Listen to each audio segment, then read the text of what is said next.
KUGAN, CASSIUS, IFL TV in association with MTK Global at the press conference here for Taylor and Davies here in Glasgow. Yep. Head of their showdown, 8th of July in Braehead. With me, I'm joined by Shane McGUIGAN. How are you, mate? Good, mate. Yep, good. Recovered from the weekend? Starting to get some sleep now after the weekend. No, it was great, you know, and good little turnout today. Nice to see sort of public come out for it as well. I thought, do they really know who the two of the lads are? Obviously they know who Josh is, but do they know who O'Hara Davies is? But they came out and showed some support, which is good. Maybe not the press conference we were all expecting, or...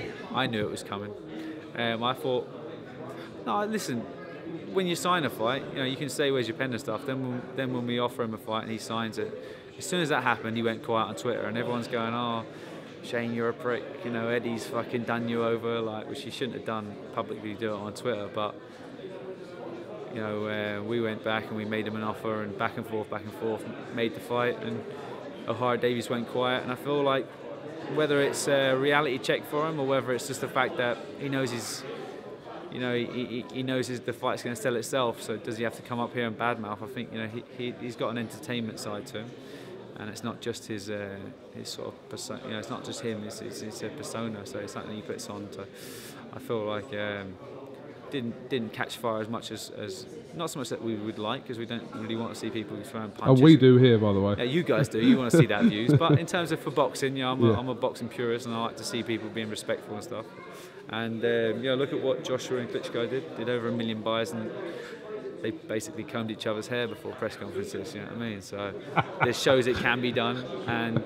But in terms of Josh, he's pretty wound up with the fact that O'Hara's said all this stuff on Twitter, and he didn't take the bait today. But I don't know, maybe it's just reality. But no matter what, it's going to be a great fight, and I'm really looking forward to it.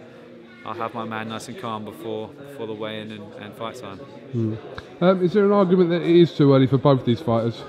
I don't think so. I think look at Groves versus the Gale. Dad said Buchanan versus Jim Watt. I think that's a bad analogy. I think it's more like the Gale versus Groves. You know, two of them potentially going on to world level fights, sort of at world level, and they're doing it at British / European / sort of IBF Intercontinental WBC silver sort of level. You know what I mean? It doesn't have to have a big tag on it of a world title. With the state that British boxing's in at the moment, with Anthony Joshua ruling the roost, you know, he's going to be out 3 or 4 times a year. You know, the days of Frampton versus Quigg headline and pay-per-views, I believe, are close to being over. So it's, you know, the state that it's in now. You know, we could have built it up, but why not do it on terrestrial television, free to air for people, and headline their own little show? It's 5,000 seats. I feel like it's probably going to sell out, and it's going to be great for them at this stage of their career. And the winner goes on to that sort of world level, and the other one goes back to domestic level.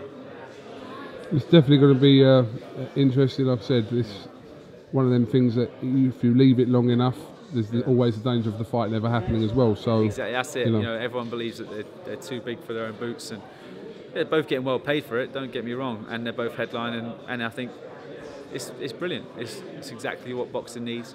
It's a real in-trade sort of trade fight for the boxing fans, boxing purists, but it also gets a chance to millions of people to see it on free-to-air TV. So kind of kills 2 birds with 1 stone, and I think their styles are going to gel really well, and we're going to have an exciting fight. Do you believe your man knocks O'Hara out? Potentially. I don't know. You know, O'Hara hasn't been neither of them have been hit with the power that they both possess.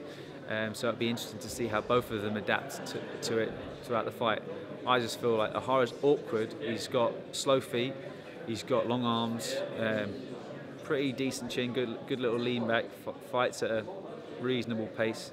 But he's controlled everything so far. Whereas Taylor's got the gears. He's got the skill set. He's been to the Olympics. He's done so much more, and his pedigree so much more in the amateurs. I feel like he's going to be awkward early on for Taylor, but once he starts getting his range, once he starts letting his hands go and getting his range, getting his footwork, making O'Hara fall short, then he could take him out later on in the fight. And I'm going to give that away to O'Hara Davies, because I don't think he's able to adapt.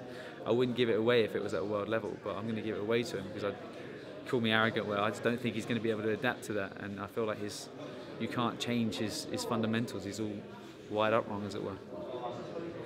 Not like Shots fired, man down. Man down, scrap season. All right, listen, Shane, thank you very much for talking to iFull TV, and listen, I'm sure we'll catch up with you ahead of this build-up on July the 8th. Cheers, mate. Appreciate No problem, it. thank you.